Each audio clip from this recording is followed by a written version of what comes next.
Hello friends, my self Pradeep Singh. और आज हमारी क्लास का जो मेन ऑब्जेक्ट है वो ऑब्जेक्ट है डिस्कस करना meaning and definition of a partnership and features of partnerships. जी, क्योंकि ये हमारी 36 मार्क्स की जो सीरीज चल रही है उस 36 मार्क्स की सीरीज में ये क्लास 1 होने वाली है, जिसमें हम समझेंगे meaning and definition with features of partnership. अब ये क्यों इंपॉर्टेंट हो जाता है सर? ये इसलिए इंपॉर्टेंट हो जाता है क्योंकि इसको समझने के बाद हमें समझ में आएगा कि पार्टनरशिप एक सोल प्रोप्राइटरशिप से कैसे डिफरेंट है और इसके अंदर क्या क्या फीचर्स हैं और क्या क्या कैरेक्टरिस्टिक्स हैं।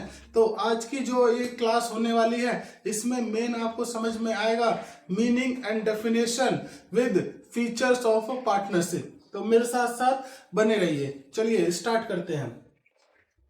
अब अगर हम बात करें कि पार्टनरशिप के अंदर सबसे इंपॉर्टेंट क्या है सर, सबसे इंपॉर्टेंट है उसकी डेफिनेशन। अगर एक बार आपको डेफिनेशन क्लियर हो गई तो आपको पार्टनरशिप का मतलब समझ में आ जाएगा। तो अगर डेफिनेशन देखें तो definition is given by partnership act 1932। ये जो डेफिनेशन है बेटा ये गिवन है एज पर पार्टनरशिप एक्ट 1932। तो ये एक टेक्निकल डेफिनेशन है तो इसको बहुत ध्यान से समझना पड़ेगा। ठीक है, इजी टू अंडरस्टैंड है लेकिन समझते हैं one by one. Partnership is relation. अब रिलेशन का क्या मतलब है यहाँ पर? They can be stranger, they can be a old friend. वो कोई भी हो सकते हैं, रिलेटिव हो सकते हैं, पुराने दोस्त हो सकते हैं, अनजान हो सकते हैं, लेकिन जब वो साथ में बिजनेस करने के लिए एग्री होते हैं तो वो एक रिलेशन में आ जाते हैं। रिलेशन किसके बीच में है सर? सर यहाँ पे लिखा है पर्सन। बिल्कुल बेटा, पर्सन के बीच में रिलेशन है। और ये क्या रिलेशन क्यों बना रहे हैं? ये देखिए, हु हैव एग्रीड। एग्रीड ध्यान से समझना, एग्रीड वर्ड क्या है? ये एग्रीड को मार्क करना। एग्रीड का मतलब है they are agreed to do a business. They are agreed to do a business. देखिए, अब क्योंकि अब नॉर्मली दो दोस्त मिले और कहने लगे कि चलो भाई बिजनेस करते हैं, ठीक है, तो वो एग्री हुए हैं एक पॉइंट पर आकर के। वो पॉइंट कोई भी हो सकता है।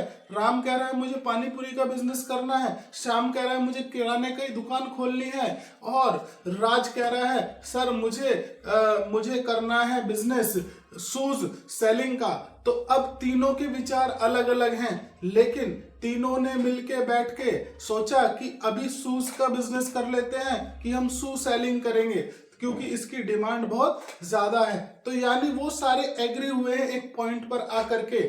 ठीक है, अब सबके थॉट्स अलग अलग हो सकते हैं लेकिन वो तीनों मिलके एक ही थॉट पे एग्री हुए हैं कि इस थॉट पे हम बिजनेस करेंगे। ठीक है, तो वर्ड आ गया एग्रीड। एग्रीड मतलब वो बिजनेस करने के लिए एग्री हो गए। ठीक है, अब मुझे एक चीज बताओ, इस बिजनेस का मेन ऑब्जेक्टिव है क्या? इस बिजनेस का क्या है main objective? Sir main objective होगा प्रॉफिट मेकिंग। यस, डेफिनेटली उनका मेन ऑब्जेक्ट होगा प्रॉफिट मेकिंग।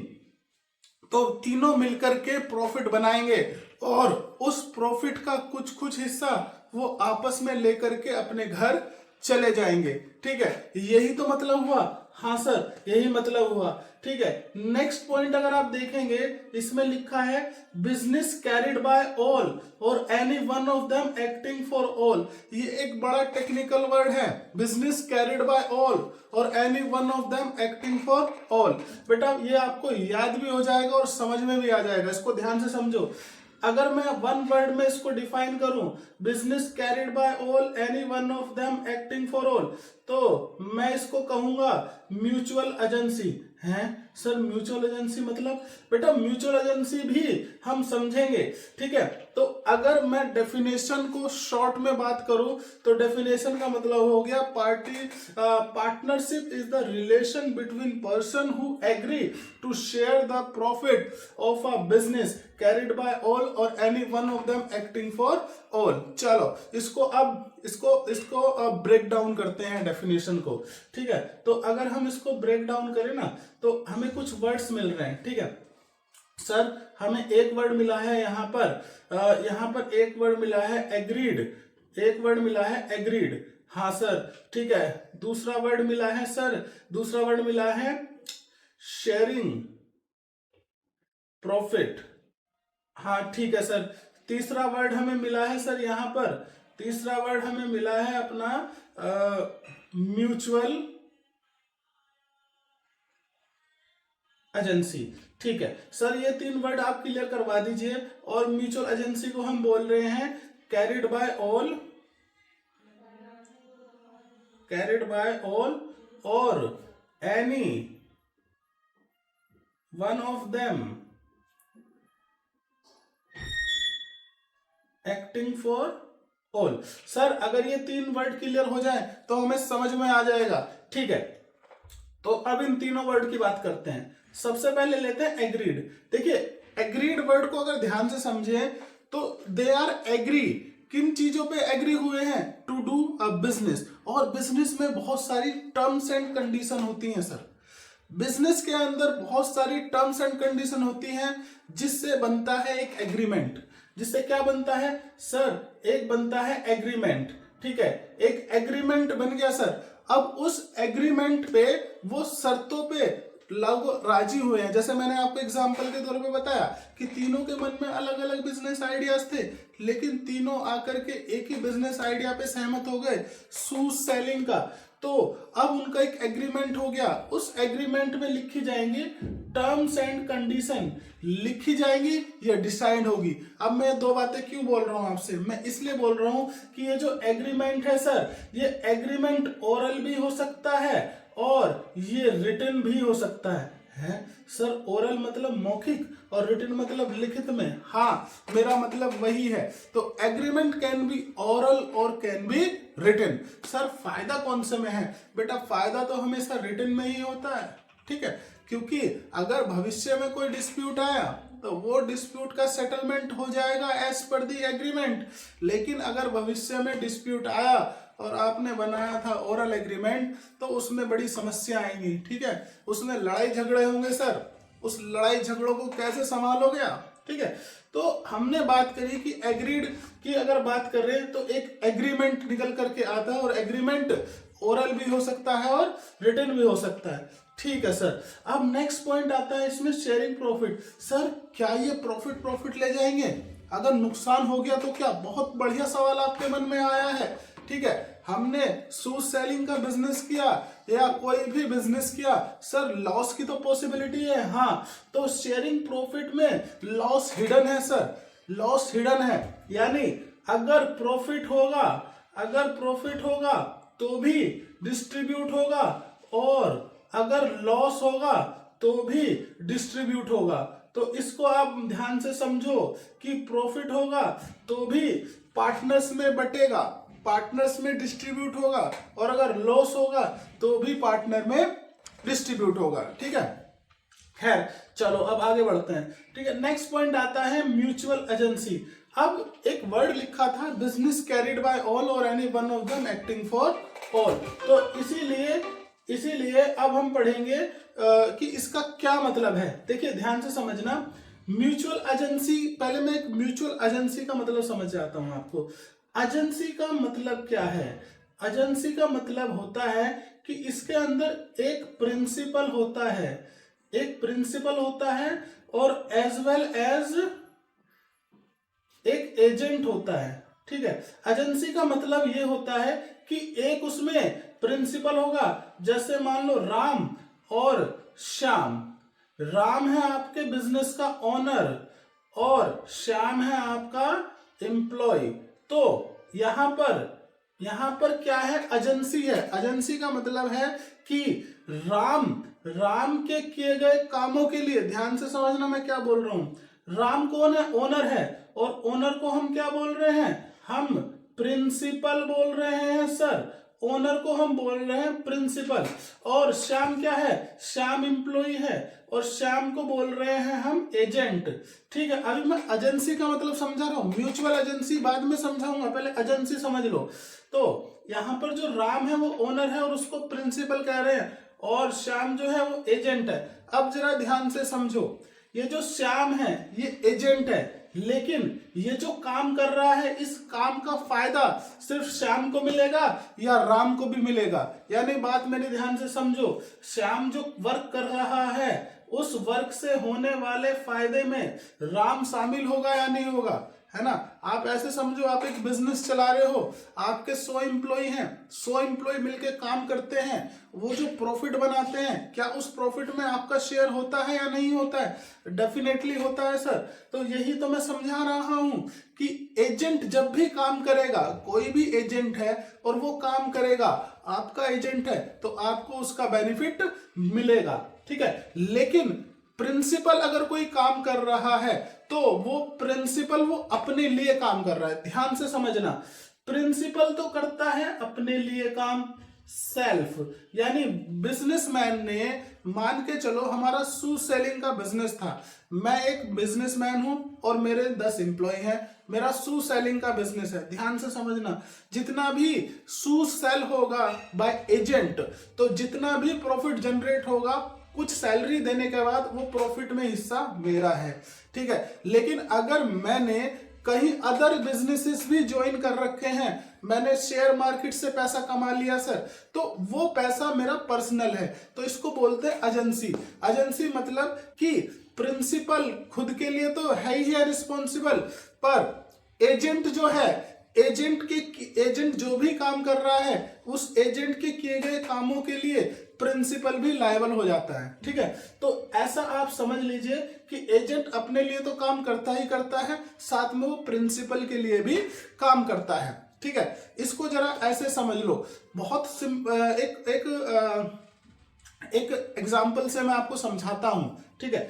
देखिए, इसको ऐसे समझो, मान के चलो राम है, ठीक है, और मान के चलो श्याम है, ठीक है। राम को हमने बताया ये है प्रिंसिपल, प्रिंसिपल स्कूल वाला भी कह सकते हो आप, सर प्रिंसिपल है यानी ओनर है, बिल्कुल, ठीक है। और श्याम है एम्प्लॉय, ठीक है, और एम्प्लॉय की हमने बात करी कि ये है हमारा एजेंट, ठीक है। तो मान के चलो एजेंट ने कोई एक्टिविटी करी, कोई बिजनेस में हुआ है, जो इलीगल एक्टिविटी हुई है, उस इलीगल एक्टिविटी की वजह से राम भी उतना ही लायबल है जितना श्याम लायबल है, यानी ये एक एजेंसी हो गई। एजेंसी मतलब कि एजेंट के किए गए कामों के लिए प्रिंसिपल जिम्मेदार है, ठीक है। पर सर हम एक बात बताओ कि आपने कहा कि एजेंट ने कोई काम किया, एजेंट ने कोई इलीगल काम किया या लीगल काम किया, ठीक है, एजेंट ने कोई काम किया तो उसके लिए प्रिंसिपल लायबल है, यानी प्रिंसिपल जिम्मेदार है, ये आपने समझा दिया। लेकिन क्या प्रिंसिपल के किए गए कामों के लिए एजेंट जिम्मेदार होगा? नहीं। देखो, ये वन साइड एजेंसी है, ये है वन साइड एजेंसी, यानी कि प्रिंसिपल से एजेंट पे नहीं जाती है, एजेंट से प्रिंसिपल पे आती है, ऐसा समझो। क्योंकि एजेंट को रखा किसने है काम पे? एजेंट को रखा है प्रिंसिपल ने। तो अब एजेंट कोई भी एक्टिविटी करेगा उसके लिए प्रिंसिपल तो लायबल होगा, लेकिन अगर प्रिंसिपल कोई भी एक्टिविटी करता है तो उसके लिए एजेंट लायबल नहीं होता। ये होती है एजेंसी। ये एजेंसी एक अपने आप में बहुत बड़ा और वाइड चैप्टर है, मैंने छोटा छोटा आपको बता दिया, ठीक है। तो अगर मान के चलिए कोई प्रिंसिपल यानी बिजनेस ओनर कोई इलीगल एक्टिविटी करता है, इलीगल एक्टिविटी, तो उसके लिए प्रिंसिपल ही जिम्मेदार होगा, एजेंट को कुछ ना कहेंगे। अगर ऐसा होता तो देखो बहुत बड़ी बड़ी कंपनियां चल रही हैं जिसमें जो उनके ओनर हैं वो ओनर कोई भी गलत एक्टिविटी कर देते हैं, लेकिन ऐसा होने लगा तो एम्प्लॉइज को भी जेल में डाल दिया जाएगा, है ना। लेकिन अगर कोई एम्प्लॉइज गलती कर रहे हैं तो उसके लिए मालिक से तो पूछताछ होती है, लेकिन अगर कोई मालिक गलती कर रहा है तो उसके लिए एजेंट से पूछताछ नहीं होती। तो ये एक एजेंसी एक वर्ड है, ठीक है। वर्ड का मतलब मैंने आपको समझाया। अब यहां पर लिखा है म्यूचुअल एजेंसी। हाँ सर, आपने म्यूचुअल लिखा है, म्यूचुअल का क्या मतलब हो गया?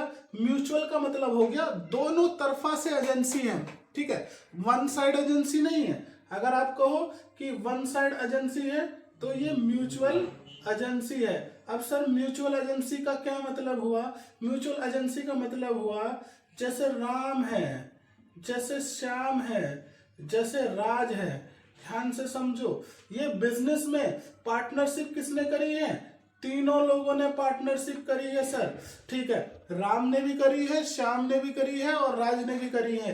अब राम अगर कोई एक्टिविटी करता है, ठीक है, अगर एक्टिविटी करता है और श्याम कोई एक्टिविटी करता है और राज कोई एक्टिविटी करता है, तो ध्यान से समझो, राम खुद के लिए तो होगा प्रिंसिपल, राम जो बिजनेस में डिसीजन ले रहा है खुद के लिए तो होगा प्रिंसिपल, और इन दोनों के लिए होगा एजेंट, इन दोनों के लिए होगा एजेंट। ठीक है, अब जो श्याम है वो श्याम खुद के लिए तो होगा प्रिंसिपल, ठीक है, और इसके लिए होगा वो एजेंट।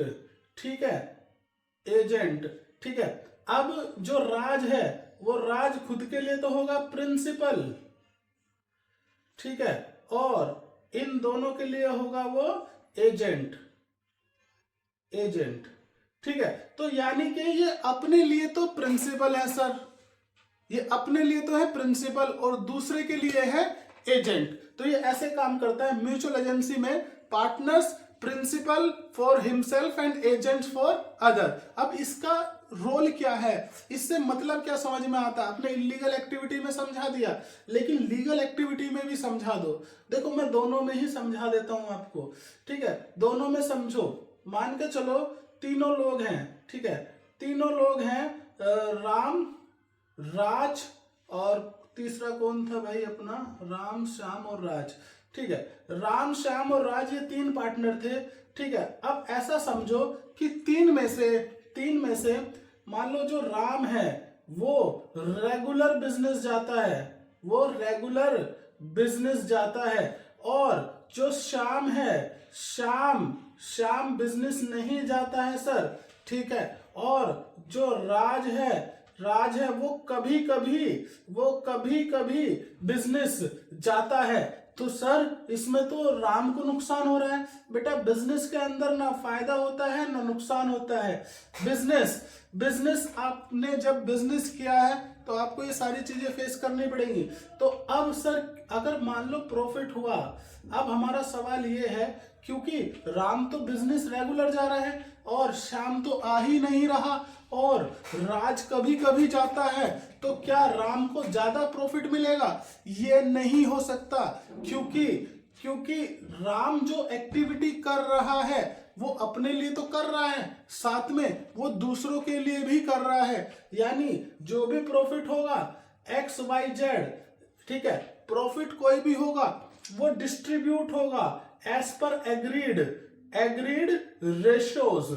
ठीक है, ये फर्क नहीं पड़ता कि बिजनेस को एक्टिवली कौन पार्टिसिपेट कर रहा है, इसी का मतलब है कैरिड बाय ऑल।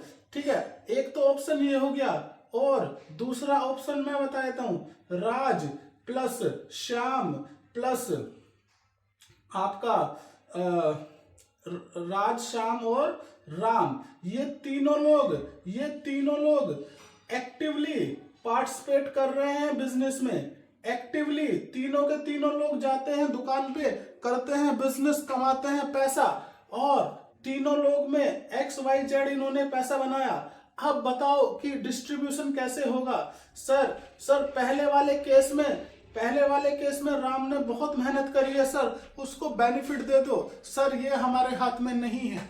ठीक है, जो भी रेशोस डिसाइड होगा उसी रेशो में डिवाइड होगा। और सर दूसरे वाले केस में तीनों बड़ी मेहनत कर रहे हैं, तो क्या इसमें इक्वली डिस्ट्रीब्यूट होगा? बिल्कुल भी नहीं। एग्रीड रेशो, जो रेशो डिसाइड हुआ है उसी में डिवाइड होगा। तो इसी का तो मतलब है कि यहाँ पर बिजनेस कौन कर रहा था? यहाँ पर बिजनेस कर रहा था एक्टिवली राम। तो इसका मतलब है carried by any one of them. ठीक है, इसका मतलब वो carried by any one of them, क्योंकि राम चला रहा था। ठीक है, और यहाँ पर है कैरिड बाय ऑल। बस इसी का तो मतलब समझ लो। यानी ये दो कंडीशन है, या तो बिजनेस सभी चला रहे हैं कैरिड बाय ऑल, या कैरिड बाय ऑल यानी कि सारे के सारे लोग मिलके बिजनेस चला रहे हैं, या फिर ऐसा समझ लो कि लिखा हुआ है carried by any one of them acting for all. ये कौन लिखेगा बेटा?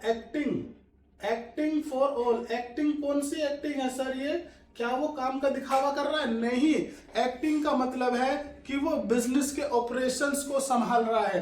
ठीक है, तो यहां से आपको लैंग्वेज समझ में आ गई कि इसको हम बोल रहे हैं कैरिड बाय ऑल, या तो बिजनेस सारे लोग चला रहे हैं या any one of them acting for all. देखिए, अगर कैरिड बाय ऑल है तो यानी वो सभी लोग पार्टिसिपेट कर रहे हैं सबके लिए, या फिर एक्टिंग फॉर ऑल और लिखा है any one of them acting for all यानी वो खुद के लिए तो काम कर ही रहा है, साथ में अपने पार्टनर्स के लिए भी काम कर रहा है। तो उसको बोलते हैं म्यूचुअल एजेंसी, यानी वो एक दूसरे के किए गए कामों के लिए आपस में बाउंड है सर, ऐसा समझ लो आप। ठीक है, ऐसा समझ लो आप। एक एग्जाम्पल के तौर पे समझाता हूं।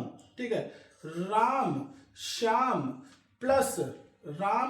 और राज, ये तीनों ने बिजनेस स्टार्ट किया था ना? हाँ सर, लेकिन बिजनेस में जो एक्टिविटी है वो सिर्फ श्याम कर रहा है। मान लो श्याम बिजनेस में जा रहा है और बिजनेस में लॉस हो गया, तो क्या राम ये कह पाएगा ना जी ना, मैं लॉस में पार्टिसिपेट नहीं करूंगा क्योंकि ये नुकसान श्याम ने किया है? अब ऐसे समझो आप, तो वो ये नहीं कह पाएगा कि मैं पार्टिसिपेट नहीं करूंगा सर, क्योंकि लॉस तीनों में शेयर होगा, क्योंकि वो अपने लिए तो काम कर ही रहा था, साथ में दोनों के लिए भी काम कर रहा था। इसको कहते हैं बाउंड करना, यानी वो ये नहीं कह पाएगा कि सर इसमें मेरा कोई लेना देना नहीं है, राम बच ना पाएगा और राज भी बच ना पाएगा। ठीक है, और एक और केस समझ लो। मान लो राम है, श्याम है और राज है। ठीक है, अभी जो बिजनेस कर रहे हैं, मान लो 2 लोग मिलके कर रहे हैं, मान लो राज और राम। ठीक है, और बिजनेस में प्रॉफिट हो गया, और इस बार प्रॉफिट क्या बम्पर वाला हुआ है, मतलब एकदम एक्सट्रीम प्रॉफिट हो गया है। तो सर राज और राम धोखा नहीं कर सकते इसके साथ हैं? धोखे की बात कर रहे हो आप धोखे की बात कर रहे हो सर। ठीक है, आप धोखे की बात मत करिए सर, क्योंकि ये जो भी एक्टिविटी कर रहे हैं, ठीक है, वो जो भी प्रॉफिट होगा डिस्ट्रीब्यूट तीनों में ही होगा। तो ये आप समझ लो, इसी को बोलते हैं म्यूचुअल एजेंसी, कि हम अपने लिए तो काम कर ही रहे हैं, साथ में दूसरों के लिए भी काम कर रहे हैं, और सिर्फ प्रॉफिट में नहीं, लॉस में भी। अगर प्रॉफिट होगा तो भी डिस्ट्रीब्यूट होगा, और अगर लॉस होगा तो भी डिस्ट्रीब्यूट होगा। तो ऐसे आप समझिए। हैं सर, एक वर्ड का इतना मतलब? हाँ जी हाँ, एक वर्ड ये इतना ही डीप है। ठीक है, तो इसको बहुत ध्यान से समझिए। यानी अगर हम डेफिनेशन की बात करें तो डेफिनेशन बड़ी सिंपल सी है। हैं सर, इतना टाइम लग गया और सिंपल है? हाँ, देखो ना, अब आपको समझ में आएगी। पार्टनरशिप इज द रिलेशन है बिटवीन पर्सन हु एग्री से समझ में आया? एग्री किस लिए हुए? टू डू अ बिजनेस, और ये लॉफुल एक्टिविटी है sir, to do a business, to share the profit. अब इसमें लॉस भी डाल लो तो कोई दिक्कत नहीं है। To sharing the profit and loss of the business. ठीक है, प्रॉफिट में तो हिस्सा लेंगे और लॉस में भी हिस्सा लेंगे। और उसके बाद है बिजनेस कैरिड बाय ऑल और any one of them acting for all. This is mutual agency, कि वो अपने लिए तो काम कर ही रहे हैं, साथ में वो दूसरे के लिए भी काम कर रहे हैं। ठीक है, 1 नंबर की डेफिनेशन आ जाती है, लेकिन इसके फीचर्स अभी आपको समझ में आएंगे। ठीक है, तो देखें, सबसे पहले अगर इसके फीचर्स की बात करें तो यहां पर पहला फीचर आता है एसोसिएशन ऑफ 2 और मोर पर्सन। क्या लिखा है यहाँ पे? 2 और मोर पर्सन। तो ध्यान से समझते हैं कि ये 2 और मोर पर्सन का मतलब क्या है। फीचर नंबर 1, ठीक है, फीचर नंबर 1 है कि 2 और मोर। ठीक है सर, हमें मिनिमम 2 लोग चाहिए, क्योंकि सिंगल ओनर तो सोल प्रोप्राइटर में होता है। मैंने कहा हाँ जी हाँ, मिनिमम 2, मिनिमम चाहिए आपको, मिनिमम चाहिए 2। लेकिन मैक्सिमम कितने हो सकते हैं सर? मैक्सिमम हो सकते हैं 50। सर 100 क्यों नहीं हो सकते? देखो बेटा, ये जो एक्टिविटी, ये जो नंबर ऑफ पर्सन की लिमिट रखी है, ये लिमिट रखी है पार्टनरशिप एक्ट 1932, यानी 1932 बताएगा कि कितनी मिनिमम चाहिए और कितने मैक्सिमम चाहिए। हम अपने हिसाब से नहीं चल सकते, हमें कानून के हिसाब से चलना है। ओके सर, ठीक है। अब इसके अंदर एक सवाल आता है जो मैं आपके माइंड में डाल रहा हूं कि इन जो ये पर्सन है मिनिमम 2 और मैक्सिमम 50, इसमें ये बता दो सर कि अगर कोई माइनर है तो क्या वो पार्टनर बन सकता है? देखो, इस पे एक बहुत अच्छा जवाब दिया है कानून ने कहा है minor can not be a partner. है सर, माइनर को पैसा कमाने का अधिकार नहीं है क्या? नहीं है, पैसा कमाने का अधिकार है, लेकिन कोई समझदार व्यक्ति जो ओवर कॉन्फिडेंस होते हैं वो उनका फायदा ना उठा ले सर, इसीलिए लॉ ने माइनर को प्रोटेक्ट किया है। सर ये कैसा प्रोटेक्शन हुआ?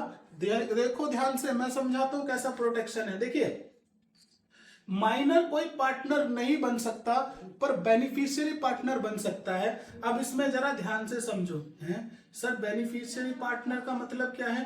देखो, पार्टनर का मतलब क्या है? देखो, बेनिफिशियरी, तो अब जरा देखो, अगर कोई पार्टनर बनेगा तो वो प्रॉफिट तो लेगा ही, साथ में वो लॉस भी बियर करेगा। ठीक है, यही तो सीखा अभी हमने जो डेफिनेशन सीखी तो उसमें सिर्फ प्रॉफिट थोड़ी था, प्रॉफिट में छुपा हुआ लॉस भी था। ठीक है, तो partnership is not all about to making profit but also include losses भी है सर। अगर बिजनेस नहीं चला तो लॉस का कहां से लाके दोगे पैसा, है ना? तो लॉस को बियर करेगा कौन? Sir partner. वो डायलॉग सुना है आपने? एक डायलॉग है, ठीक है, डायलॉग है, आपको सुना होगा 110% कि 35 लाख का तो इन्वेस्टमेंट है। ठीक है, ध्यान से देख लो, 35 लाख का तो इन्वेस्टमेंट है, 36 लाख का घाटा कैसे हो गया? सर यही तो पार्टनरशिप में होता है, इन्वेस्टमेंट तो जाएगा ही जाएगा, साथ में जो 1 लाख रुपए का एक्स्ट्रा घाटा हुआ है वो भी आपको घर से लाकर देना होगा। ठीक है, लेकिन मैं कह रहा हूं कि माइनर पार्टनर नहीं बन सकता सर, क्योंकि माइनर का इंटरेस्ट प्रोटेक्ट करना है सर।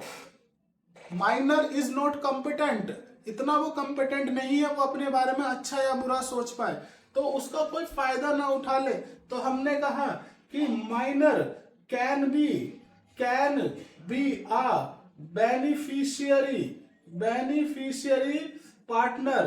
तो माइनर आपका बेनिफिशियरी पार्टनर हो सकता है, मतलब सर वो प्रॉफिट में तो हिस्सा लेगा पर लॉस में पार्टिसिपेट नहीं करेगा। ये मैं समझाना चाह रहा हूं कि अगर आपको 36 लाख का घाटा हुआ तो माइनर अपने घर से पैसे लाकर नहीं देगा। ठीक है, तो मेरा समझाने का मतलब सिर्फ इतना है कि minor can not be a partner. Question आएगा, a minor can be a partner? नहीं, माइनर पार्टनर नहीं हो सकता, लेकिन एक माइनर बेनिफिशियरी पार्टनर हो सकता है। सर एक सवाल और आता है यहाँ पर कि अगर किसी ने 17 साल की एज में फर्म को ज्वाइन करा, वो माइनर है? हाँ बेटा वो माइनर है, तो सर वो प्रॉफिट में तो लेगा हिस्सा? हाँ वो प्रॉफिट में हिस्सा लेगा। सर लॉस में नहीं लेगा? बिल्कुल भी नहीं लेगा। सर लेकिन वो कभी तो 18 का होगा ना? हाँ हो जाएगा।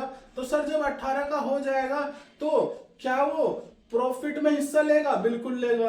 क्या वो लॉस में हिस्सा लेगा? यहाँ पर एक छोटा सा ट्विस्ट है, यानी after attaining of age 18 year, जब वो 18 साल का हो जाएगा तो उससे पूछा जाएगा कि क्या तुम फर्म में रहना चाहते हो या फर्म से जाना चाहते हो। अगर तुम फर्म में रहना चाहते हो सर तो रहिए, अब आप मेजर हो चुके हैं, और अगर आप फर्म से जाना चाहते हैं तो आप अपना प्रॉफिट लेकर के जा सकते हैं। तो अगर वो कहता है नहीं मैं बिजनेस करूंगा तो वो लॉस में भी पार्टिसिपेट करेगा। तो ऐसा समझ लो कि कोई माइनर है तो माइनर जब तक वो है तो वो लॉस में तो पार्टिसिपेट नहीं करेगा, वो सिर्फ प्रॉफिट में पार्टिसिपेट करेगा। लेकिन जैसे ही वो मेजर हो जाता है, उसे टाइम दिया जाता है अप्रोक्स 6 मंथ का, उसे 6 मंथ का सोचने के लिए समय दिया जाता है कि अब 18 के हो गए, आप 6 महीने का टाइम है, आप सोच लो कि आपको फर्म में रहना है या फर्म से जाना है। अगर आपको फर्म में रहना है तो आपको लॉस भी बियर करना पड़ेगा, लेकिन अगर आपको फर्म से जाना है तो आप जा सकते हैं, नो इश्यू एट ऑल। ठीक है, खैर अब आगे बात करते हैं इसमें। अब इसमें अगर हम नेक्स्ट पॉइंट की बात करें तो नेक्स्ट पॉइंट है एग्रीमेंट।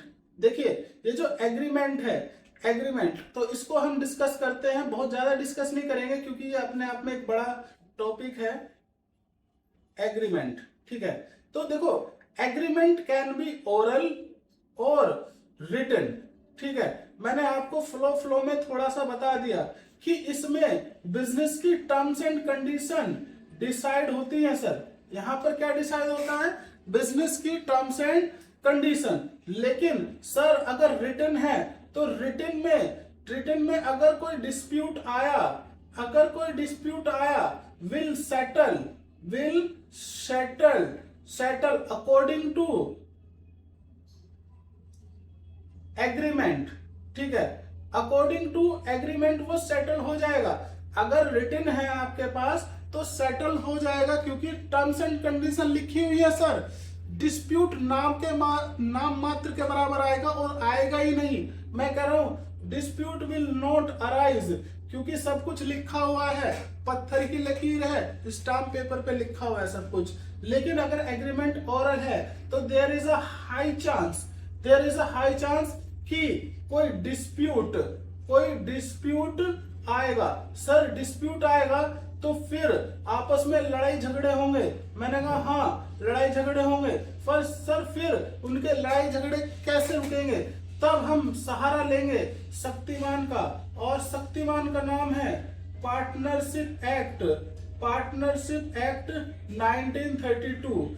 जब आपके पास एग्रीमेंट ओरल होगा, ध्यान से समझो, जब एग्रीमेंट ओरल होगा तो कुछ भी टर्म्स एंड कंडीशन डिसाइड नहीं है। तो जब टर्म्स एंड कंडीशन डिसाइड नहीं है सर, उस कंडीशन में हाई चांस ऑफ डिस्प्यूट है, डिस्प्यूट आ सकता है। और अगर डिस्प्यूट आएगा तो डिस्प्यूट का समाधान कैसे होगा? डिस्प्यूट का समाधान होगा एज पर पार्टनरशिप एक्ट 1932, यानी जो एक्ट बोलेगा वो समाधान हो जाएगा। ठीक है, तो agreement must be in written, agreement written में होना चाहिए। लेकिन अगर नहीं है तो ओरल है, और ओरल है तो देयर में भी चांसेस कि वहां पर डिस्प्यूट आएगा, और डिस्प्यूट अगर होगा तो वो डिस्प्यूट सेटल्ड होगा एज पर पार्टनरशिप एक्ट 1932। ये रहेगी क्लास नंबर 2। क्लास नंबर 2 में हम एग्रीमेंट को ही और डिटेल में डिस्कस करेंगे और उसको ध्यान से समझेंगे कि भाई ये जो एग्रीमेंट है ये क्यों इंपॉर्टेंट है, इसमें क्या क्या लिखा होता है, और अगर ओरल है और डिस्प्यूट हो गया तो उसका सॉल्यूशन क्या होगा। तो ये क्लास 2 में डिस्कस करेंगे। लेकिन अभी के लिए हम फीचर्स पे बात करते हैं। ठीक है, अब पॉइंट नंबर 3 क्या आ जाता है हमारा? सर पॉइंट नंबर 3 है हमारा बिजनेस। देखिए अब ये तो मैं आपसे डिस्कस कर ही चुका हूं कि आप किसी भी बिजनेस करने के लिए एग्री हुए हैं। ठीक है, आप जो पार्टनरशिप बना रहे हो वो किस लिए बना रहे हो? सर बिजनेस के लिए। कोई ट्रेड हो सकता है, ठीक है, कोई बिजनेस हो सकता है, ठीक है, या फिर कोई प्रोफेशन हो सकता है? सर ट्रेड मतलब जैसे ट्रेडिंग होता है। ट्रेडिंग कौन सा ट्रेडिंग? जैसे कोई सामान खरीद के बेचना, उसको ट्रेडिंग बोलते हैं। दो लोग मिले और दोनों ने किसी कंपनी से शूज खरीदे और शूज खरीद के बेचना चालू कर दिया। सर ये हो गया हमारा ट्रेड। बिजनेस का पता है आपको, मैन्युफैक्चरिंग एक्टिविटी है, दो लोगों ने प्लांट लगा लिया सर और आगे बढ़ गए। प्रोफेशन आपने देखा है ना, ज्यादातर चार्टर्ड अकाउंटेंट जो होते हैं वो 2 सीए मिलके एक फर्म बना के अपनी प्रैक्टिस स्टार्ट कर देते हैं। ठीक है, 2 वकील मिलके अपनी प्रैक्टिस स्टार्ट कर देते हैं। ठीक है, तो ये कोई बिजनेस हो सकता है, प्रोफेशन हो सकता है, ट्रेड हो सकता है। ठीक है, ये कुछ भी हो सकता है, लेकिन रिलेटेड टू प्रॉफिट मेकिंग हो सकता है। सोशलिज्म का काम नहीं है यहाँ। आप पार्टनरशिप नहीं बना सकते कि जी मुझे सोशलिज्म करना है, मुझे डोनेशन करनी है, मुझे दान करना है, तो उसके लिए एनजीओ बनाओ, उसके लिए पार्टनरशिप नहीं है। तो पार्टनरशिप ट्रेड हो सकता है, बिजनेस हो सकता है, प्रोफेशन हो सकता है, लेकिन इनका ऑब्जेक्ट है मेकिंग प्रॉफिट। ये बनाएंगे सर प्रॉफिट, और प्रॉफिट बना के ले जाएंगे अपने घर। ठीक है, अब नेक्स्ट पॉइंट अगर हम बात करें यहाँ पर म्यूचुअल एजेंसी, हमने बहुत अच्छे से डिस्कस कर लिया है इस लाइन को। ठीक है, अब यहाँ पर डिस्कस करने लायक कुछ नहीं बचा। Partner are principal also agent for each other. ऐसा क्यों है? तो 10 मिनट पीछे जाओ, मैंने आपको समझा दिया कि कोई भी पार्टनर है वो अपने लिए तो प्रिंसिपल है, साथ में दूसरे के लिए एजेंट है, और वो कोई भी एक्टिविटी अगर करते हैं तो उनके लिए एक दूसरे के लिए वो लायबल है। प्रॉफिट में तो पार्टिसिपेट करेंगे, साथ में लॉस में भी पार्टिसिपेट करेंगे। ठीक है, शेयरिंग अ प्रॉफिट। शेयरिंग प्रॉफिट का मतलब सिर्फ प्रॉफिट में हिस्सा नहीं होता है। शेयरिंग अ प्रॉफिट में प्रॉफिट तो होता ही होता है, साथ में लॉस भी होता है, तो इसको भी आप दिमाग में रख लीजिएगा।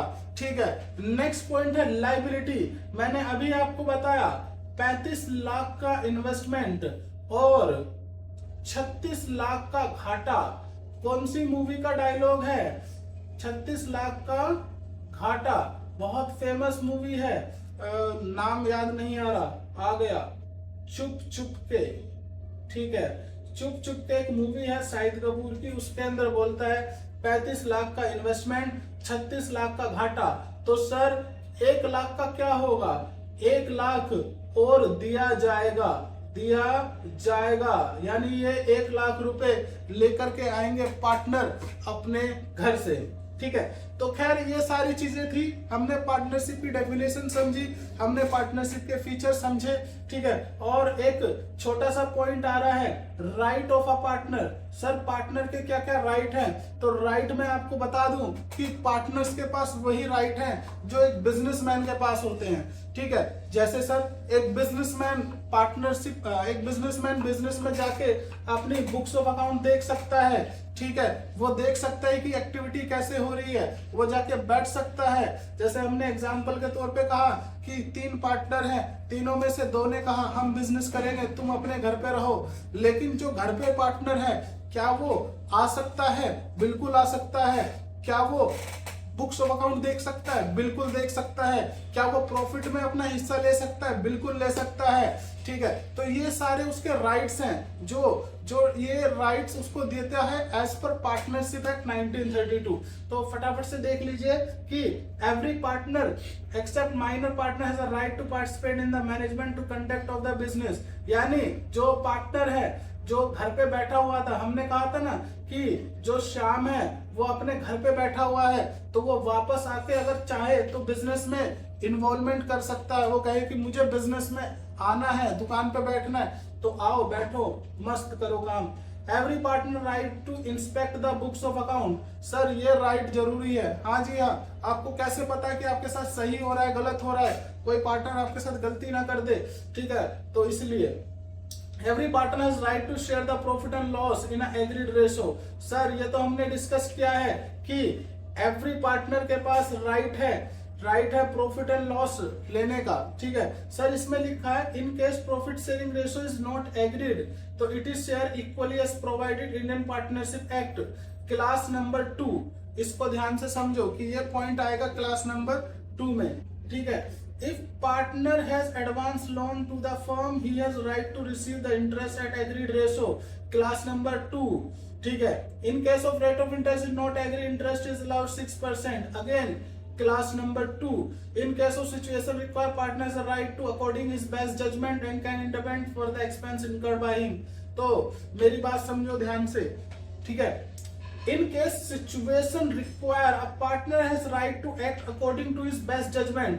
कोई पार्टनर है वो देख रहा है कि बिजनेस में नुकसान हो रहा है, सर बिजनेस में एम्प्लॉइज की संख्या ज्यादा है। जो शाम घर पे बैठा था, जब वो बिजनेस में पार्टिसिपेट किया तो उसने देखा नंबर ऑफ पर्सन रिक्वायर्ड ज्यादा है, जिसकी वजह से कॉस्ट ज्यादा आ रही है प्रॉफिट कम हो रहा है तो वो एक जजमेंट पास कर सकता है। वो कह सकता है बाकी से कि तुम एक काम करो, यहाँ पर डिसीजन प्रॉपर लो कि यहाँ पर जो नंबर ऑफ लोग हैं वो 50 है जबकि रिक्वायर्ड 30 है, तो आप 20 की छटनी करो, 20 को वापस भेजो, तो वो डिसीजन ले सकता है। ठीक है, तो ये रही हमारी क्लास 1, और क्लास 1 में हमने सीखा है meaning and definition of a partnership, जिसके साथ साथ हमने फीचर्स ऑफ पार्टनरशिप भी डिस्कस करे हैं, और उसके साथ साथ हमने कुछ राइट्स ऑफ पार्टनर भी देखा है। ठीक है, अब क्लास नंबर 2 रहेगी हमारी इंपॉर्टेंस ऑफ पार्टनरशिप डीड के बारे में। ठीक है, क्लास 1 देखिए, समझिए, और उसके बाद मिलते हैं क्लास 2 में। तब तक सब्सक्राइब करिए, शेयर करिए, और thank you very much, bye bye.